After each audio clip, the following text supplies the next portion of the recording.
हाँ जी दोस्तों, क्या हाल है। तो अगर आप भी शौकीन है हॉरर वीडियोस के या हॉरर स्टोरीज के रियल बेस्ड, तो आप सही जगह पर आ चुके हैं। आज हमारे पास है एक मैरिड कपल की स्टोरी। मेरा ही दोस्त था अमन, 29 ईयर्स ओल्ड एज, उसकी फियांसे दिव्या। ये लोग धामपुर में रहा करते थे। अमन की बेसिकली जॉब नोएडा में थी, तो ये लोग सोच रहे थे, प्लान कर रहे थे कि नोएडा में ही कोई फ्लैट ले लिया जाए, क्योंकि अमन को अप डाउन काफी महंगा पड़ रहा था और टाइम सेविंग नहीं था।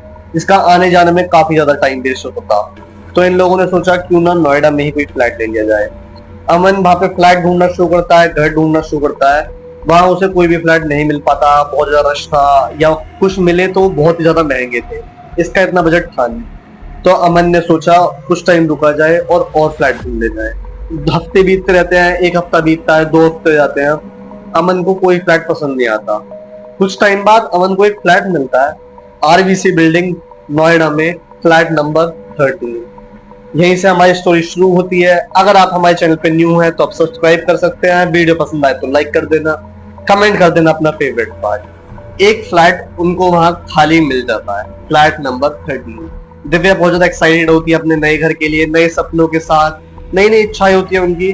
तो वो लोग ज्यादा कुछ सोचते नहीं है, फ्लैट भी उनके बजट में होता है, वो फ्लैट ले लेते हैं। वो फ्लैट देखते हैं तो वो थोड़ा बस ओल्ड स्टाइल होता है, लेकिन उनमें स्पेस काफी ज्यादा थी, वो बड़ा काफी था और बजट के अकॉर्डिंग था। तो वो लोग उसको ले लेते हैं, ज्यादा सोचते नहीं है। जब वो उसमें जाते हैं तो कुछ चीजें उनको अजीब महसूस होती है, जैसे रात के 2-3 बजे एकदम लाइट्स का ब्लिंक होना, या जब वो बाथरूम में जाते हैं तो बहुत हल्का सा मिरर पे लिखा हुआ गेट आउट, और बहुत सी चीजें, जैसे उनके फ्लैट में एक ड्राइंग रूम कॉर्नर होता है। ड्राइंग रूम का कॉर्नर दिव्या के हिसाब से कुछ ज्यादा ठंडा है पूरे फ्लैट के मुकाबले। जैसे फ्लैट का टेम्परेचर है उसके मुकाबले बहुत ठंडा रहता है वो।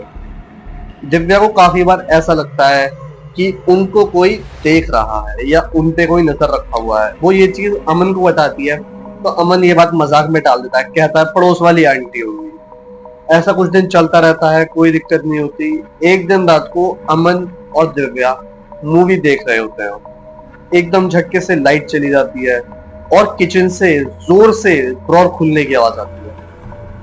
दिव्या एकदम डर जाती है। अमन आराम आराम से जाता है किचन की तरफ। वहां एक फोटो फ्रेम रखा होता है लड़की का, जिसमें नीचे लिखा होता है प्रीति 1998 टू 2020। वो फोटो फ्रेम उन्होंने आज तक कभी पहले मकान में नहीं देखा था। जब उन्होंने घर की सफाई करी थी जब नहीं उन्हें दिखा, उन्होंने जब पूरा फ्लैट देखा था जब उन्हें शो नहीं हुआ। उन्हें लगता है हो सकता है गलती से यहाँ रखा रह गया हो, या किसी भी वजह से वो कैसे भी आ गया हो। वो लोग इस पर ध्यान नहीं देते, इस बात को इग्नोर कर देते हैं और वो फोटो फ्रेम हटा देते हैं। लेकिन दिव्या को ये बात इग्नोर करने लायक नहीं लगती। वो इस बात को मन में लेके बैठ जाती। नेक्स्ट मॉर्निंग होती है, उनकी पड़ोस में मिसेस मेहरा होती है। दिव्या उनसे बात करती है उस फोटो फ्रेम के बारे में। तो वो मिसेस मेहरा उनको बताती है, आज से कुछ साल पहले उस घर में एक प्रीति नाम की लड़की रहा करती थी, जिसका खून हो गया था। या तो उसके बॉयफ्रेंड ने या उस बिल्डिंग के सेक्रेटरी विक्रांत, इनमें से किसी पर शक था। पर केस ना खुलने की वजह से वो केस ऐसे ही बंद कर दिया गया था और किसी को गिल्ट फील नहीं करवाया गया था। लेकिन बिल्डिंग वालों के हिसाब से आज भी उस घर में प्रीति की आत्मा इंसाफ मांग रही है। वो आज भी उसी घर में रहती है। ये सब बातें सुन के दिव्या को थोड़ा डर लगा, लेकिन वो अपने मन में ये बात लेके बैठ गई और उसने ये इस बात के बारे में अमन को कुछ नहीं बताया। अमन एज डेली घर पे आता है जॉब से और अपना वो दोनों खाना खा के पी के सो जाते हैं। उस दिन दिव्या को रात में सपना आता है। प्रीति उसके सपने में उससे कहती है, मुझे इंसाफ चाहिए, मुझे इंसाफ चाहिए। ये सपने के बाद दिव्या एकदम डर जाती है, वो एकदम झटके से उठ जाती है। वो पानी वगैरह पीती है और वो सोचती है अगर वो इस सब के बारे में अमन को बताएगी तो अमन तो मानेगा नहीं, उल्टा मजाक में लेगा। तो वो एक डायरी बनाती है। वो अपनी जो भी उसको सपने दिखाई देते हैं या जो कुछ उसके समझ आता है वो उस डायरी में लिखने लगती है, और वो केस सॉल्व करने के लिए उस केस के बारे में और ज्यादा जान पहचान निकालने की कोशिश करने लगती है। कुछ देर ऐसे ही चलते रहते हैं। दिव्या उस केस के बारे में और ज्यादा जानने की कोशिश करती है और लोगों से बात करती है और पूछताछ करती है। एक दिन अमन काम से जब वापस आता है वो देखता है फ्लैट का डोर ओपन है, दिव्या मिसिंग है। वो आवाज मारता है, दिव्या नहीं होती वहां पे। वो कॉल करने की कोशिश करता है दिव्या को, उसका फोन स्विच ऑफ होता है और घर एकदम उखड़ा बिखरा टाइप होता है। सारी लाइट्स ऑन है, टीवी ऑन है, माइक्रोवेव खुला हुआ है, कुछ कहीं पे लिखा हुआ है, कुछ कहीं पे लिखा हुआ है। वो मिरर पे देखता है, मिरर पे लिखा होता है अब की बार तुम्हारी बात है। वो डर जाता है, उसके समझ नहीं आता वो क्या करे क्या नहीं करे।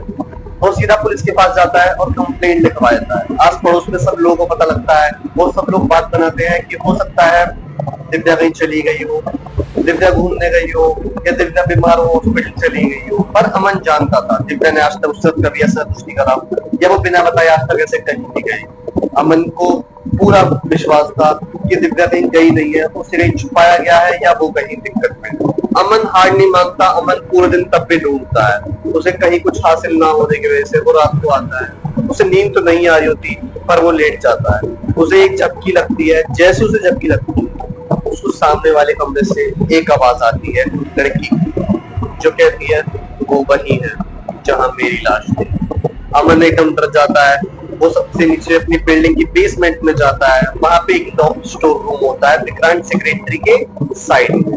वो उस रूम को खोलता है, उसमें लॉक लगा होता है, वो तोड़ता है। जैसे तोड़ता है वो रूम के अंदर जाता है, पूरा अंधेरा अंधेरा हो रहा होता है। मकड़ी के जाले, ब्लैक अंधेरा, सब गंदा हुआ है। वहां एक उसे सूटकेस मिलता है। उस सूटकेस में एक वाइट दुपट्टा होता है बिल्कुल खून में हुआ, एक फोन और एक आईडी कार्ड जिसपे लिखा होता है। अमन एकदम डर जाता है। वो इतने कुछ सोचता, उसके पीछे से उसे आवाज आती है वो भी वैसी मारी जाएगी जैसे मेरे को मारा गया था। अमन एकदम पीछे देखता है तो एक लड़की बिल्कुल वाइट, उसका फेस बिल्कुल जला हुआ है, उसकी आंखों से बस लाल खून बह रहा है।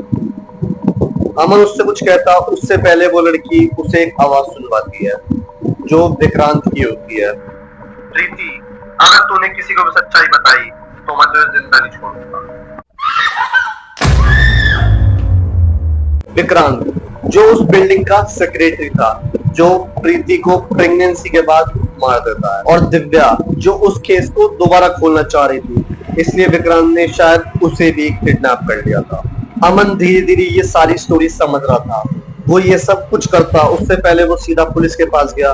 उसने पुलिस को सारे प्रूफ दिए, वो ऑडियो दिखाई, वो सूटकेस दिखाया और सारे प्रूफ पुलिस के सामने रख दिए। जब भी पुलिस ने विक्रांत को अरेस्ट किया और वो वाली केस फाइल वापस खोल के उसको एंड कर, उसी रात को जब अमन घर पे वापस आता है तो उस दिन मिरर पे लिखा होता है थैंक यू। एक हफ्ते बाद पुलिस दिव्या को भी ढूंढ लेती है। वो एक अबैंडन रूम में बिल्कुल खाली नशे की हालत में पाई जाती है, बेहोश पर जिंदा थी। उस रात वो दोनों वहां से साथ निकलते हैं, उस फ्लैट का आखिरी बार गेट बंद करते हैं और लास्ट आवाज उनको आती है एक हंसने की, एक बच्ची की और बाय। तो अगर पसंद आई आपको हमारी स्टोरी, ऐसी और हॉरर स्टोरी जानने के लिए आप हमारे इस चैनल को कर लीजिए सब्सक्राइब और लाइक कर दीजिए हमारी वीडियो।